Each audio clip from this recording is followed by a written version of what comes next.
하나님의 말씀 보시겠습니다. 오늘 우리에게 주신 하나님의 말씀은 에베소서 4장 1절에서 6절까지의 말씀입니다. 에베소서 4장 1절에서 6절까지의 말씀입니다. 제가 가진 성경 신약 성경 313페이지에 있습니다. 다 찾으신 줄 알고 하나님의 말씀을 봉독합니다.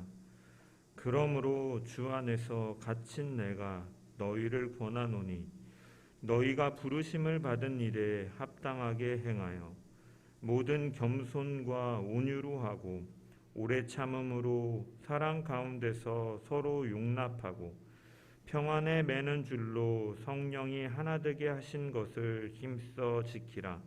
몸이 하나요 성령도 한 분이시니 이와 같이 너희가 부르심의 한 소망 안에서 부르심을 받았느니라. 주도 한 분이시요 믿음도 하나요 세례도 하나요 하나님도 한 분이시니 곧 만유의 아버지시라. 만유 위에 계시고 만유를 통일하시고 만유 가운데 계시도다. 아멘. 할렐루야. 사랑하고 축복합니다. 오늘도 말씀을 통한 주의 은혜와 평강이 저와 여러분 가운데 넘치기를 축원합니다. 본문 이전 단락에서 바울은 성도들을 위해서 기도하였습니다. 무릎을 꿇고 간절히 비는 창조주 하나님께 아버지라고 부르면서 간절하게 겸손하게 기도하였습니다. 이처럼 간절히 기도하였던 그의 기도의 제목은 무엇이었냐면 성도들이 성령으로 말미암아 속사람이 강건하여지기를, 그리고 믿음으로 그리스도께서 성도들의 마음 가운데 계시기를, 그리고 성도들이 그 그리스도의 넘치는 사랑을 알기를, 교회가 성도가 하나님의 영광을 위한 도구가 되기를 기도하였습니다. 그런 이후에 이제 오늘 본문을 시작하면서 바울은 1절에 그러므로 주 안에 갇힌 내가 너희를 권하노니 하면서 성도들의 삶에 대해서 권면을 시작하고 있습니다. 바울의 논지는 하나님이 하신 일에서 우리가 해야 되는 것으로, 신학에서부터 일상생활로, 이론에서 현실적이고 구체적인 것으로 전개해 나가고 있는 것입니다. 에베소서의 내용을 요약해 본다면 유대인과 이방인이 예수 그리스도 십자가 안에서 화목해 되고 하나 되는 것이 하나님의 계획이라고 말씀을 드렸습니다. 그리고 이 그리스도 안에서 하나됨이 이루어지려면 그리스도의 그 메시지, 화목해 하신 십자가의 그 복음, 그의 사랑이 온 세상 가운데 전해져야 한다라는 것입니다. 그래서 오늘 본문은 교회와 온 세상의 이 교회가 이 온 세상의 화해와 하나됨을 위해 그리스도인으로서 그리스도의 도구가 되는 사명을 수행하기 위해서 그리스도인들이 어떻게 해야 되는가에 대해서 다루고 있는 말씀인 것입니다. 먼저는 교회 공동체가 주 안에서 하나가 되어야 되기 때문에 이 교회 공동체의 하나됨을 말하고 있는 것이 오늘 본문입니다. 그래서 1절에서 6절까지 이 연합됨에 대해서 말하고 있고 7절부터 16절까지 우리가 읽지는 않았지만 교회 안에 다양한 은사가 있지만 이것은 한 분 성령 하나님을 통해서 주어진 것이고 이 모든 것들이 이 예수 그리스도의 몸인 교회를 세우기 위함이었다라는 것을 말씀하고 있는 것입니다. 1절의 말씀을 보면 그러므로 주 안에서 갇힌 내가 너희를 권하노니 너희가 부르심을 받은 일에 합당하게 행하여 라고 이렇게 시작하고 있습니다. 그러므로 라고 시작하고 있는 것은 앞 단락을 수식하는 것입니다. 앞에 단락에서 말씀드린 것처럼 그리스도의 사랑을 알고 하나님이 영원 무궁하도록 영광을 받으시는 도구가 되는 너희는 그 부르심에 합당한 삶, 즉 그리스도 안에서 하나됨이 이루어질 수 있도록 사랑을 전해야 된다라는 것입니다. 이것이 바로 너희가 부르심을 받은 이유이고 합당하게 행하는 일이다라고 바울은 말씀하고 있는 것입니다. 바울은 이 사실을 권면하면서 자신을 주 안에서 갇힌 내가라고 밝히고 있습니다. 에베소서는 옥중서신이라고 말씀을 드렸습니다. 에베소서, 빌립보서, 골로새서, 빌레몬서, 앳빌골몬이라 그래서 옥중서신, 로마의 감옥에서 투옥되어 있는 상태에서 쓴 편지입니다. 그래서 그는 육체적으로 감옥에 얽매여 있고 자유롭지 못하기 때문에 이 현실을 반영하는 단어로 자신을 표현하는 것이라고 생각을 합니다. 그래서 자신을 갇혔다라고 이렇게 표현하고 있는 것으로 이해할 수 있습니다. 그런데 특별히 그는 갇혔는데 무엇에 갇혔느냐? 주 안에서 갇힌 자라고 자신을 표현하고 있다라는 것입니다. 그가 갇힌 이유는 복음을 전하다가, 즉 주의 일을 하다가 감옥에 갇혔습니다. 이것은 자신이 주님을 섬기다가 감옥에 갇힐 만큼 이 복음에 대해서, 이 복음의 사역자로서 사명에 대해서 얼마나 진지하게 받아들이고 있는 상태라는 증거인 것입니다. 이 일에 내가 가벼이 여기지 아니하고 감옥에 갇힐 정도로 이 일을 막중하게 여겨서 이 사명을 귀하게 여기고 있다라는 것을 증거하는 것이에요. 따라서 이 바울이 주 안에서 갇힌 자라는 이 바울이 권면하고 있는 내용은 감옥에 갇힐 정도로 이 일에 대해서 진지하게 하고 있는 자가 그 권위를 가지고 너희에게 권면한다. 이것을 가볍게 여기지 않고 감옥에 갇힐 정도로 내가 최선을 다하고 주를 위하여 헌신하는 내가 이 권위를 가지고 너희에게 권한다라고 밝히고 있는 것입니다. 그렇다면 감옥에 갇히기까지 그리스도 예수의 종으로 명령에 순종한 바울은 성도들에게 무엇을 권면하고 있는가? 너희가 부르심을 받은 일에 합당하게 행하라라고 권면하고 있는 것입니다. 여기서 합당하게라는 단어는 헬라어 악시오스라는 단어인데 저울 위에 균형을 이렇게 이루는 모습, 다르게 표현하면 조화를 이루는 조화로운 모습을 가리키는 단어입니다. 따라서 이 문장을 직역해 보면 성도는 어떠한 자들이냐? 하나님의 부르심의 균형을 맞추는 자들, 하나님의 부르심의 조화를 이루는 자들이 성도다라는 것이에요. 다시 표현하면 성도들의 삶과 행동 방식은 자신들이 믿는 바에 일치되어야 된다라는 것을 바울은 말하고 있다라는 것입니다. 말씀이 말하고 있다라는 것이에요. 이것은 무슨 말이냐? 그리스도의 십자가의 죽으심과 희생이 성도의 삶의 모든 영역에서 나타나야 된다라는 것이에요. 하나님의 영광을 위해서 살아야 함을 너희의 모든 영역 속에서 나타나야 된다라고 촉구하고 있는 말씀이다라는 것이에요. 예수 그리스도의 십자가 죽음과 부활이라는 이 복음은 예수님이 나를 위해 죽었지, 나 때문에 죽었지, 내 죄를 사하셨지, 나 구원받았지, 이것을 아는 데서 끝나는 것이 아니라 그 하나님의 부르심은 우리의 삶의 전인적인 부분에서 모든 부분에 있어서 그 사랑의 부르심을 받은 자들은 하나님의 영광을 위해서 살아가야 된다라는 것을 촉구하는 문장이다라는 것이에요.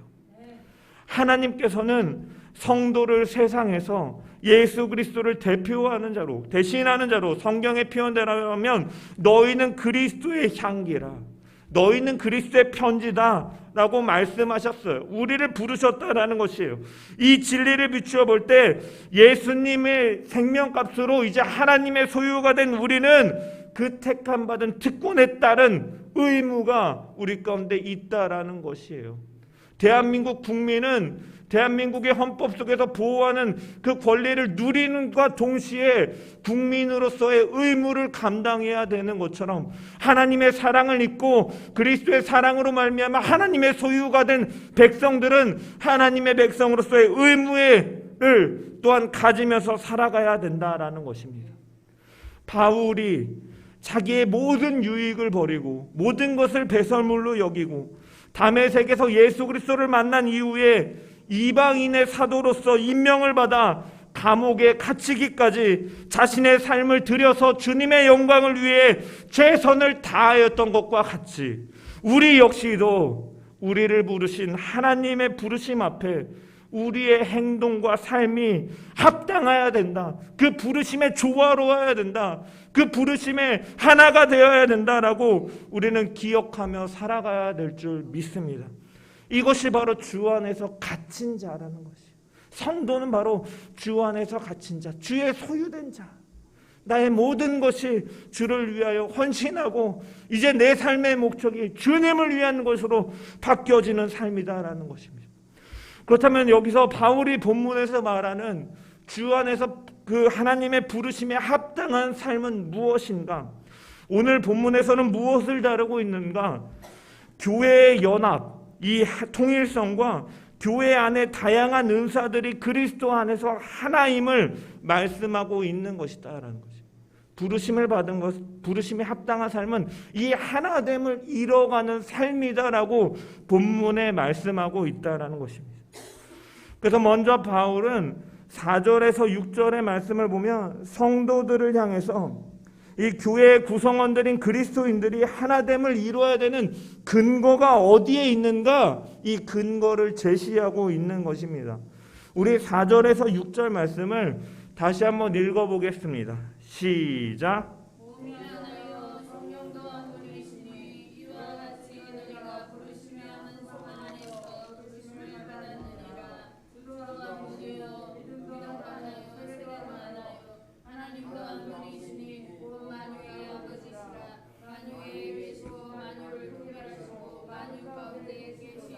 아멘. 성도들이 하나가 되어야 되는 근거를 제시하고 있는데 첫 번째는 무엇이냐? 4절에서 밝히고 있는 것처럼 몸이 하나이기 때문이다. 성경은 교회를 그리스도가 교회의 머리가 되시고 교회는 그리스도의 몸이 되며 모든 그리스도인들, 교회 안에 속한 모든 그리스도인들은 그리스도의 몸된 교회를 이루는 지체다라고 표현하고 있다라는 것입니다. 여러분, 머리가 하나이면 그 머리에 연결된 몸도 하나이고 그 몸에 속한 지체가 아무리 많아도 그것은 한 몸을 이루는 것처럼 교회의 머리이신 그리스도에게 속한 모든 그리스도인들은 이 교회라는 한 몸을 이루고 있다라는 사실입니다. 그래서 너희는 하나가 되어야 된다. 그리스도는 너희의 머리가 되시고 교회는 몸이 되기 때문에 그 몸 속에 속한 지체인 너희들도 하나가 되어야 된다라고 말씀하고 있는 것입니다. 그래서 사도 바울은 고린도전서 12장 12절에 쓰기를 뭐라고 말하냐면 몸은 하나인데 많은 지체가 있고 몸의 지체가 많으나 한 몸인과 같이 그리스도도 그러하니라 라고 말씀하고 있고 그 12장 27절에 보면 너희는 그리스도의 몸이요 지체의 각 부분이다 라고 말씀하고 있는 것입니다. 그렇기 때문에 우리가 하나가 되는 것은 너무나 당연하다라는 것이에요. 머리가 무엇을 하고자 하면 몸이 움직여져야 됩니다. 그것은 몸의 그 각 부분들이 서로 바르게 잘 연결되어 있을 때 머리의 명령을 수행할 수 있는 것처럼 행동할 수 있는 것처럼 그리스도의 영광이 이 땅 가운데 그 하늘의 뜻이 이 땅 가운데 나타나기 위해서 교회가 예수 그리스도를 머리로 하고 그 말씀에 순복하면서 그 지체들이 서로 하나가 되어 연합되어서 그 하나님의 뜻하심을 잘 나타내어야 되기 때문에 교회가 하나가 되어야 된다라는 것입니다. 둘째는 왜 우리가 하나가 되어야 되는가? 4절에 보면 성령도 한 분이시니 그리고 5절에 보면 주도 한 분이시니 그리고 6절에도 보면 하나님은 한 분이시니 성령도 한 분이요 주님도 한 분이요 하나님도 한 분이시기 때문에 우리가 하나가 되어야 된다라고 성경은 말씀하고 있다라는 것입니다. 사도 바울은 고린도전서 12장 4절에서 13절에 보면 요약해서 읽어드리겠습니다. 이렇게 말씀하고 있습니다. 은사는 여러 가지나 성령은 같고 직분은 여러 가지나 주는 같으며 또 사역은 여러 가지나 모든 것을 모든 사람 가운데서 이루시는 하나님은 같으니 성령은 같고 주도 같고 하나님도 같다. 그러면서 이제 뒤에 은사를 얘기해요. 어떤 사람에게는 성령으로 말미암아 지혜의 말씀을, 어떤 사람에게는 같은 성령을 따라 지식의 말씀을, 다른 사람에게는 같은 성령으로 믿음을, 어떤 사람에게는 한 성령으로 병 고치는 은사를, 어떤 사람에게는 능력의 마음을, 어떤 사람에게는 예언함을, 어떤 사람에게는 영들 분별함을, 다른 사람에게는 각종 방언 말함을, 어떤 사람에게는 방언들 통역함을 주시나니 이 모든 일은 같은 한 성령이 행하사 그의 뜻대로 각 사람에게 나누어 주시는 것이니라. 우리가 유대인이나 헬라인이나 종이나 자유인이나 다 한 성령으로 세례를 받아 한 몸이 되었고 또 다 한 성령을 마시게 하셨느니라 라고 말씀하고 있다라는 것입니다. 오늘 본문 6절에도 보면 만유의 아버지 되시고 만유 위에 계시고 만유를 통일하시고 만유 가운데 계시는 하나님이 오직 한 분이시다라고 말씀하고 있다라는 거예요. 하나님은 한 분이시기 때문에 우리가 그 하나님을, 그 한 분 하나님을 아버지로 모신다면, 고백한다면 우리 모두는 하나가 될 수밖에 없다라는 것을 말하고 있다라는 거예요. 성령이 주시는 은사는 각양의 모습으로 달랐지만 고린도전서 12장에 말하는 것처럼 같은 성령에게서 다른 은사가 주어지는 것처럼 모양은 다르다 할지라도 그것은 한 분 하나님이 주시는 것으로 우리가 하나님을 아버지로 모신다면 우리는 하나가 될 수밖에 없다라고 말씀하고 있다라는 것입니다. 세 번째로 성도가 하나가 되어야 되는 근거는 어디에 있느냐? 우리가 받은 이 부르심을 받은 소망도 하나이고 믿음도 하나이고 세례도 하나이기 때문입니다. 4절에 보면 너희가 부르심의 한 소망 안에 있다라고 말을 합니다. 믿음도 하나라고 말을 합니다. 세례도 하나라고 말을 합니다. 여러분, 그리스도인들은 모두 하늘의 부르심을 받은 거룩한 형제들이다라고 성경은 말을 합니다. 하나님 나라와 영광에 이르도록 부름을 받은 자들이다라고 성경은 말씀하고 있습니다. 영원한 기업을 상속받도록 부르심을 받은 자들이다라고 성경은 말을 하고 있다라는 거예요. 거룩하게 하기 위해서 부르심을 받은 자들이다라고 말하고 있고 그리스도의 고난에 동참하기 위해서 부르심을 받은 자들이다라고 말하고 있다라는 거예요. 우리는 모두 같은 구원의 소망 가운데 사는 자들이고 부활의 소망을 가지고 사는 자들이고 영원한 생명의 소망, 한 소망을 가지고 사는 자들이다라는 거예요. 또한 하나님의 아들을 믿는 것과 아는 일에 하나가 되어 온전한 사람을 이루어 그리스도의 장성한 분량에까지 충만하게 자라는 이 사람들이며 유대인이나 헬라인이나 종이나 자유인이나 할 것 없이 다 한 성령으로 세례를 받은 한 몸 된 자들이다라고 고린도전서에 말씀하고 있다라는 것이. 여러분, 세례라는 것은 무엇이에요? 세례도 하나다. 무슨 말이에요? 누구에게나 있어서 같은 예수 그리스도에 대한 믿음의 고백으로서 주는 그리스도시고 우리의 죄를 대신한 분이시다. 이것 그의 피로 인하여 나의 죄가 씻음 받았다라는 외적 표지가 바로 세례예요. 세례. 이것을 같은 세례를 받았기 때문에 우리는 하나라는 것이에요. 소망도 하나이고 믿음도 하나이고 우리가 받은 외적 표지도 하나이기 때문에 너희는 하나다라고 말씀은 말하고 있다라는 거예요. 정리하면 우리가 하나 되는 근거는 첫 번째로 무엇이냐? 그리스도가 머리가 되시고 교회는 그의 몸이기 때문에 하나가 된다는. 두 번째로 하나님은 한 분이시기 때문에 우리가 하나가 되어야 된다. 세 번째로 우리가 가진 소망과 믿음과 세례가 하나이기 때문에 우리가 하나가 된다는 것입니다. 이 세 가지가 의미하는 것은 다르게 표현하면 삼위일체 하나님을 나타내는 것입니다. 성부와 성자와 성령 하나님을 나타내는 것이요. 여러분, 말씀을 보세요. 4절의 말씀을 우리 다시 한번 읽어봅시다. 몸이 하나요 성령도 한 분이시니 이와 같이 너희가 부르심의 한 소망 안에서 부르심을 받았느니라. 4절의 초점은 무엇에 있습니까? 성령 하나님에 있습니다. 우리는 한 성령의 역사로 인해서 한 몸인 교회에 속하게 되었고 한 천국의 소망을 가지고 살게 된 존재가 되었다라는 거예요. 성령을 통하여서. 5절의 말씀을 보세요. 5절의 말씀, 주도 한 분이시요 믿음도 하나요 세례도 하나요. 누구를 지칭하는 것입니까? 성자 하나님을 지칭하는 거예요. 그분은 한 분이시고 그분을 믿는 믿음도 하나고 그분으로 인하여 죄사함을 받고 그 세례를 받는 이것도 하나다라는 거예요.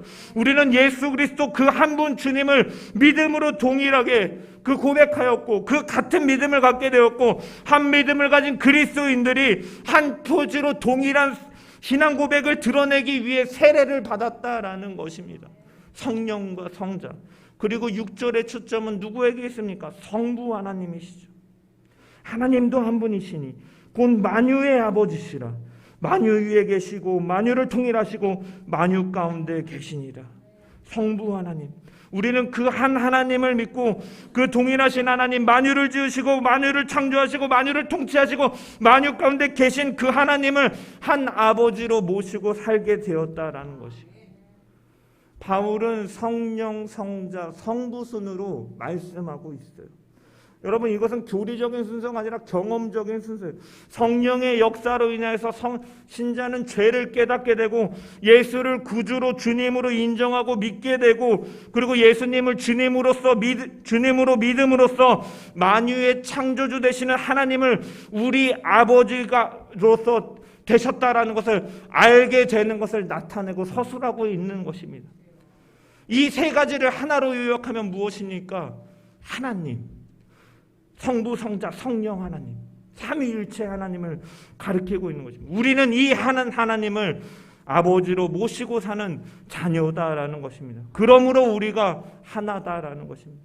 결국 바울은 여기서 무엇을 말하고 싶냐면 우리가 같은 성령, 같은 예수님, 같은 성부 하나님을 믿음으로 우리가 하나임을 설득하고 있다라는 것이에요.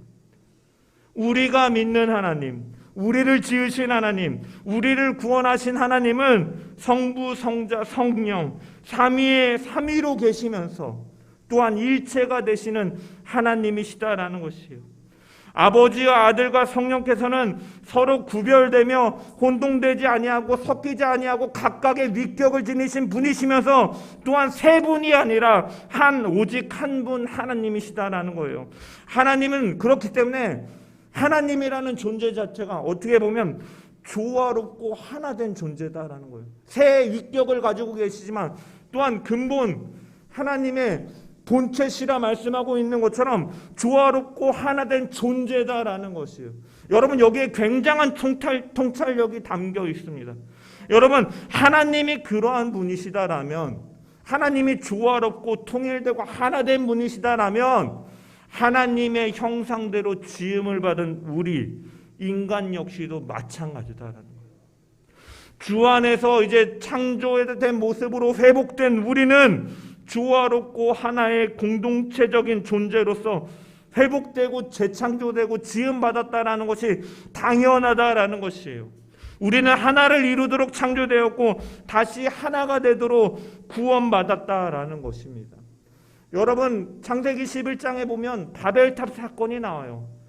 그 바벨탑을 쌓는 인간의 심령 가운데는 하나님의 위치까지 자신을 위치하려고 하는 인간의 교만함, 하나님에 대한 불순종이 담겨 있어요. 그들에 대한 하나님의 죄의 책망은 무엇입니까? 그들의 언어를 혼잡하게 하심으로 그들을 흩으셨어요. 흩으심이 어떻게 보면 죄의 결과다라는 거예요. 뿔뿔이 흩어지는 것이 죄의 결과다라는 거예요. 이것이 회복된다라는 것은 다시 하나가 되는 것을 또한 의미하는 것이라 할 수가 있는 것입니다. 예수님께서 이 세상에 오시고 십자가에 달리신 것은 제가 2주 전에 설교를 드렸나요? 화목해 하신 십자가, 우리로 하여금 하나 되게 하시기 위해서 오신 것이다라는 거예요. 그래서 예수님께서는 십자가에 달리시기 전에 하나님께 드린 기도에서 당신과 아버지 하나님이 하나가 된 것 같이 우리가 하나가 되기를 원한다라고 그는 기도하고 간구하셨던 것을 우리는 복음서를 통해 볼 수가 있다라는 것입니다. 한 그리스도 안에서 한 분 하나님을 아버지로 하는 다 같은 자녀다라는 것이에요. 우리가 하나됨은 하나님의 창조의 목적이고 또한 예수 그리스도를 통한 구원의 목적이기도 하다라는 것입니다. 따라서 성도들은 이 복음으로 주어지는 이 특권에 따른 책임으로 하나가 되고 함께 섬기고 함께 예배하며 그날에 이를 때까지 우리는 함께 손잡고 달려가야 되는 존재다라는 것이죠. 같은 배에 탄 사람들이라고 옛날에 제가 부교육자 사역할 때 목사님께서 우리는 같은 배를 탄 사람들입니다. 끝까지 함께 갑시다 라고 이렇게 강조하셨던 그 말씀들이 생각이 나는데, 우리는 한 하나님을 믿게 되었고 하나님은 우리를 하나로 부르셨다라는 거예요. 특별히 여기 사도 바울이 본문에서 강조하는 것은요, 성도들아 너희가 하나 되게 하소서라고 말하고 있지 않아요. 이미 하나가 되었음을 선언하고 얘기하고 있어요. 그래서 3절에 보면 평안에 매는 줄로 성령이 하나 되게 하신 것을 힘써 지키라라고 말하고 있어요. 너희가 하나가 되어라라고 말하는 것이 아니라 이미 하나가 된 것을 너희가 성령 안에서 힘써 지키기를 원한다라고 선언하고 있다라는 거예요. 하나가 되라고 명령하신 것이 아니라 이미 하나가 되었는데 이 하나가 된 것을 힘써 지키라라는 거예요. 이미 우리는 예수를 주로 고백하고 하나님의 자녀가 된 순간부터 이미 하나가 되었는데 이것을 힘써 지키는 자들이 되어야 되고, 이것이 바로 부르심에 합당하게 행동하는 것이고 부르심에 조화롭게 사는 것이다라는 것입니다. 여러분, 오늘날 많은 사람들이요 분열이 있고 갈등이 있는 것을 보게 돼요. 세대 간의 갈등이 있어요. 남녀 간의 갈등이 있어요. 정치 간의 정치적인 견해로 인한 갈등들이 많아요.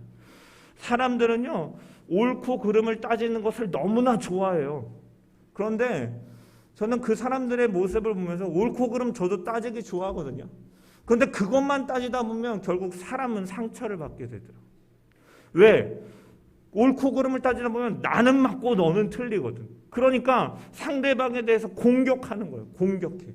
그러면서 남을 깎아내리고 은근히 감정을 건들면서 내가 우위에 서 있는 것을 보여주려고 하는 그러한 성향들이 나타나게 된다는 거예요.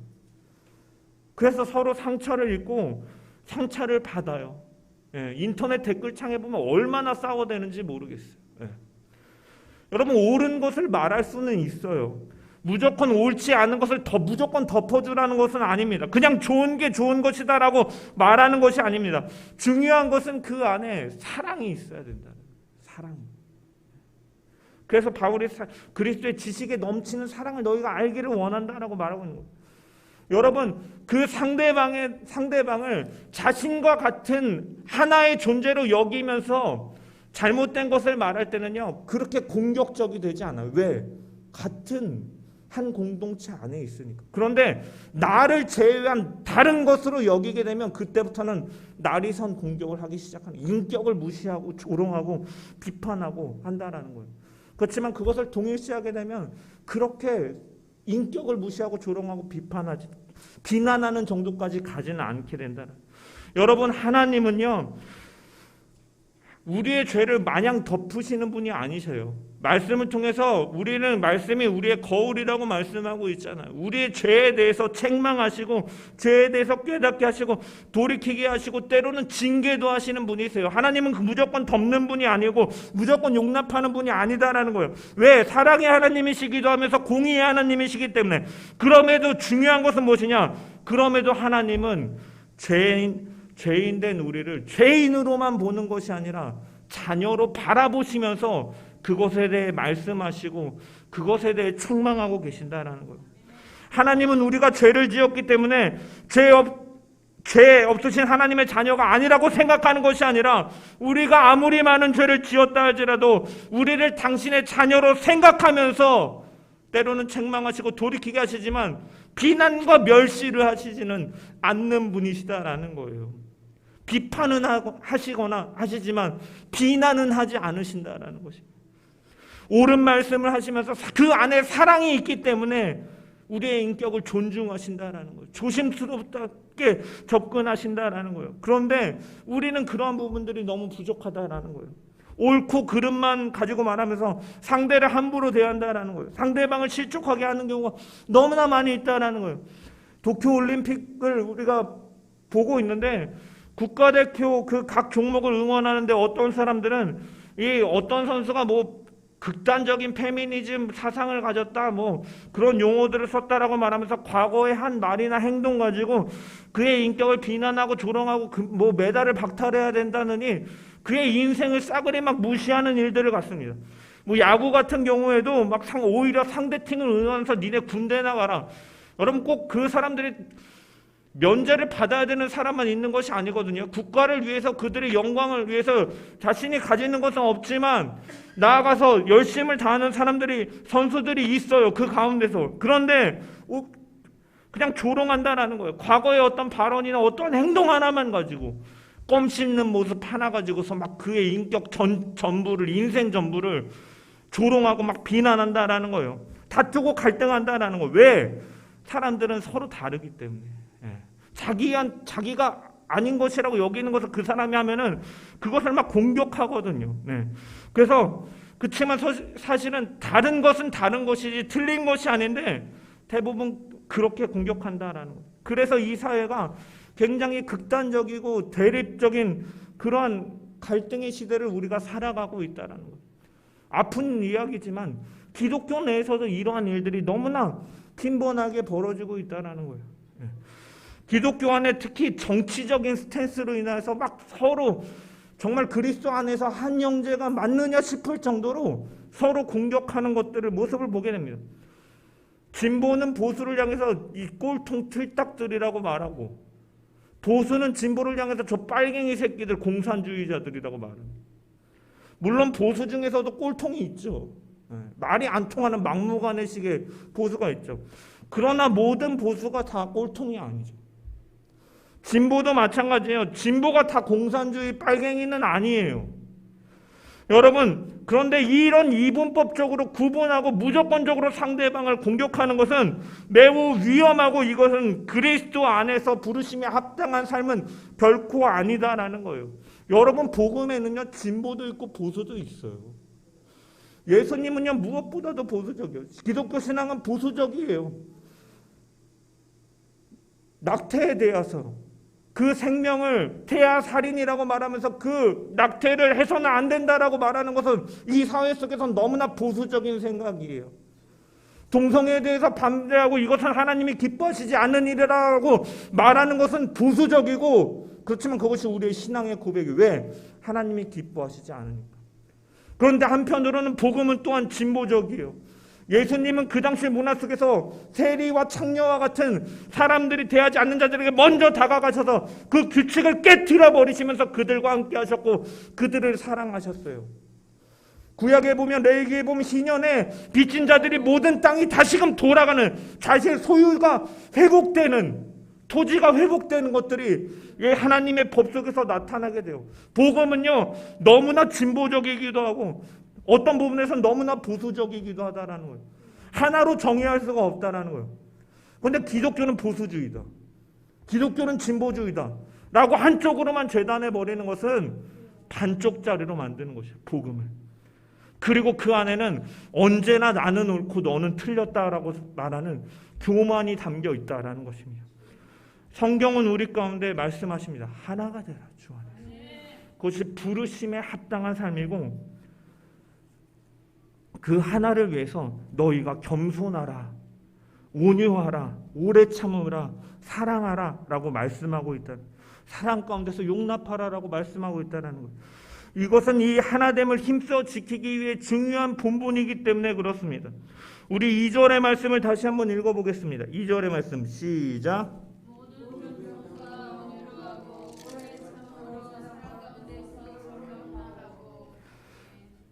이 부름에 합당하게 행하는 것에 대한 네 가지 특징, 겸손, 온유, 오래 참음, 사랑 가운데서 용납함을 나열하고 있습니다. 첫 번째로 말씀은 겸손에 대해서 말씀하고 있습니다. 여러분, 겸손은 무엇입니까? 자신을 낮추는 것입니다. 상대를 섬기기 위해서 자신을 낮추는 것이에요. 성경에 나오는 대표적인 겸손은 어떠한 것이 있습니까? 바로 그리스도의 자기 비하가 있어요. 하나님과 이 근본 하나님 본체시나 그는 영광을 취하지 아니하시고 이 땅의 가장 낮은 자리의 모습으로 오셨다라는 거예요. 왜? 우리를 섬기기 위해서 자기를 낮추시고 종의 모습으로 오셨다라는 거예요. 여러분, 헬라와 로마의 그 문화 속에서 보면 이 겸손과 관용이라는 개념은요, 부정적인 개념이에요, 사실은.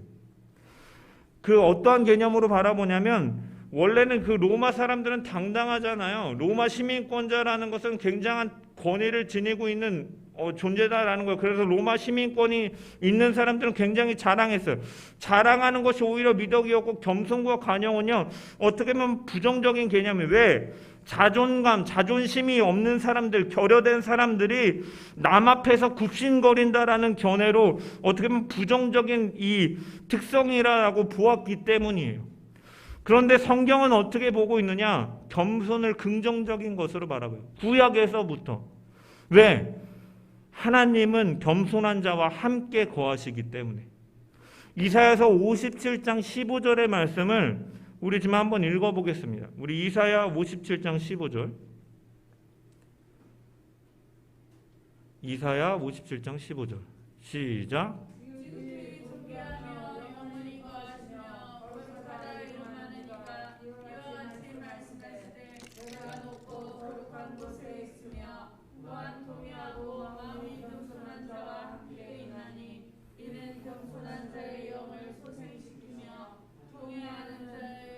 마음을 소성케 하려 함이라. 아멘. 하나님은 지극히 높이 계신 분이시지만 또한 통회하고 마음이 겸손한 자와 함께 하신다라고 말씀하고 있다라는 거예요. 이 겸손은 하나님이 함께 하시는 자다라는 거예요. 진정한 겸손은요, 이 하나님의 사랑을 알 때 나타나게 됩니다. 그리스도의 넓이와 길이와 높이와 깊음의 사랑을 아는 자만이 겸손함으로 공동체 안에서 사실 섬길 수가 있습니다. 왜?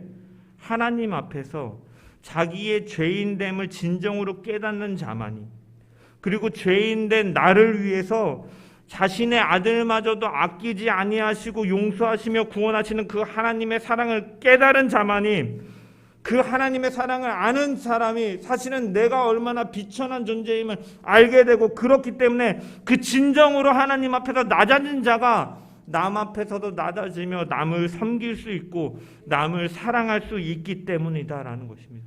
그래서 겸손이 즉 사랑을 가능케 하는 것이고, 그래서 바울은 너희가 겸손하라라고 말하고 있습니다. 사랑으로 하나가 되기 위해서 너희는 겸손하다라고 말하고 있는 것입니다. 여러분, 요한복음에 보면 예수님께서 십자가에 달리시기 전에 제자들의 발을 씻기십니다. 그러면서 제자들에게 이렇게 말씀하세요. 너희가 나를 선생이라 또는 주라 하니 너희 말이 옳도다. 내가 그러하다. 너희들의 말처럼 내가 선생이고 내가 주다. 내가 주와 또는 선생이 되었는데 너희 발을 씻겼으니 너희도 서로 발을 씻기는 것이 옳으니라. 내가 너희에게 행한 것 같이 너희도 행하게 하려 하여 본을 보였노라라고 예수님이 제자들의 발을 씻기시면서 말씀하셨습니다. 예수님께서는 자기의 제자들이 하나님 앞에서 뿐만이 아니라 서로에게도 겸손하고 서로 섬기며 자기 자신을 다른 사람보다 위에 두지 않고 남을 나보다 낮게 여기면서 섬기면서 살아가기를 바라고 원하셨던 것을 우리는 말씀을 통해 살펴볼 수가 있는 것입니다. 제가 대학교를 다닐 때 동아리에 가입했는데 2개의 동아리를 가입했는데 그 중에 하나가 무엇이었냐면 조이라는 동아리였어요. 조이.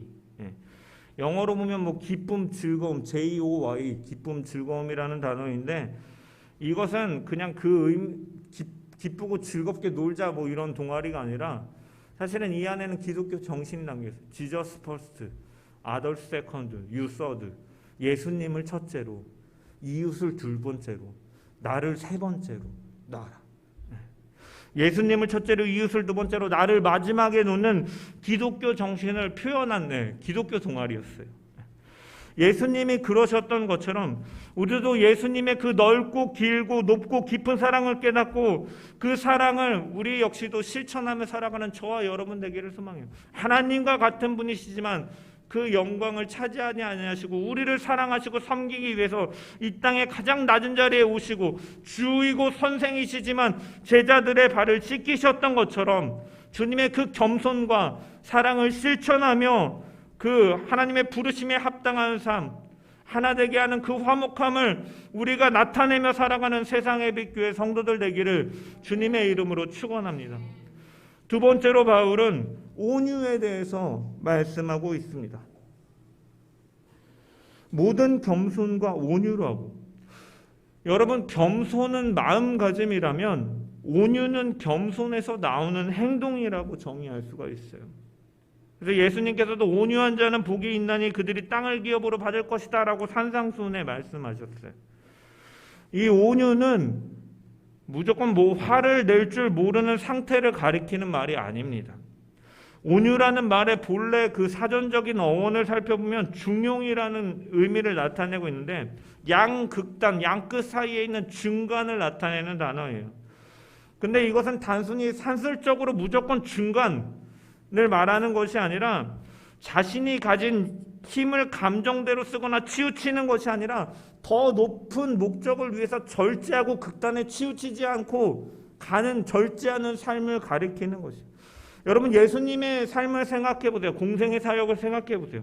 예수님이 십자가에 못 박히시면서도 하나님의 전능하신 하나님의 그 전능자의 권능과 힘으로 박해하는 자들을 위해서 복수하고 그들에게 보복하시는 것이 아니라 하나님의 뜻을 이루시기 위해서 절제하심으로 십자가에 달려 죽으셨다는, 그는 겸손하고 온유하신 분이시기 때문에 이 온유함을 나타내셨다는, 그래서 그는 모든 사람의 구세주와 주님이 되신 것입니다.